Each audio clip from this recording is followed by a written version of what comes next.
Assalamualaikum warahmatullahi wabarakatuh. Perkenalkan, nama saya Kana Amalia, NPM 2341239, kelas akuntansi 23A. Baik, di sini saya akan menjelaskan tentang proses penyusunan laporan keuangan. Definisi dari laporan keuangan adalah catatan informasi keuangan dari suatu perusahaan pada suatu periode akuntansi.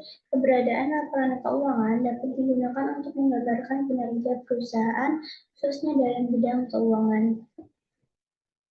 Yang pertama, laporan laba rugi. Laporan yang menggambarkan hasil operasi perusahaan dalam suatu periode waktu tertentu.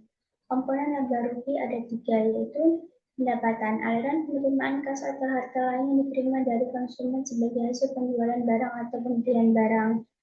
Dan kedua, biaya, harga pokok barang yang dijual, jasa-jasa yang dikonsumsi untuk menghasilkan pendapatan. Dan yang ketiga, laba atau rugi, selisih lebih atau kurang antara pendapatan dengan biaya. Berikut contoh gambar jurnal laba rugi. Jadi dalam laba rugi, pendapatan akan dikurang dengan biaya-biaya operasi. Jadi nantinya akan menghasilkan laba rugi. Dan yang kedua adalah laporan perubahan ekuitas.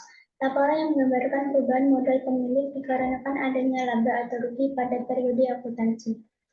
Berikut adalah komponen perubahan modal. Yang pertama, modal awal. Setoran modal awal dari pemilik. Yang kedua, laba atau rugi, selisih lebih atau kurang antara pendapatan dengan biaya. Ketiga, price, pengambilan harta perusahaan untuk kepentingan pribadi modal akhir. Dan keempat, modal akhir setelah perubahan adanya laba rugi price dalam satu periode akuntansi. Berikut contoh gambar jurnal perubahan ekuitas. Jadi di sini modal awal akan dikurang jika labanya rugi. Tapi jika laba ruginya laba, maka akan ditambah dan akan dikurang dengan price, maka nanti akan menjadi modal akhir. Dan yang ketiga adalah laporan posisi keuangan. Suatu daftar yang menggambarkan aktiva atau harta kekayaan, kewajiban dan modal yang dimiliki oleh suatu perusahaan pada suatu saat tertentu. Berikut komponen posisi keuangan. Yang pertama, aktiva. Sumber-sumber ekonomi yang dimiliki perusahaan yang biasa dinyatakan dalam satuan uang. 2. Hutang. Kewajiban yang harus dibayar oleh perusahaan dengan uang atau jasa pada suatu saat tertentu di masa yang akan datang.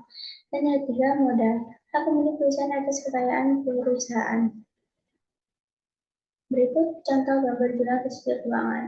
Jadi di sini kita akan mengumpulkan aktiva dulu. Aktiva ada aktiva lancar, aktiva tetap, dan aktiva lain-lain.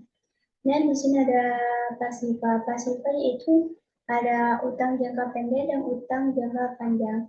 Dan modal. Jadi nanti kita hitung semua aktiva dan kita hitung pasiva, nanti akan dikurang. Aktiva dikurang pasiva, nanti akan menghasilkan modalnya.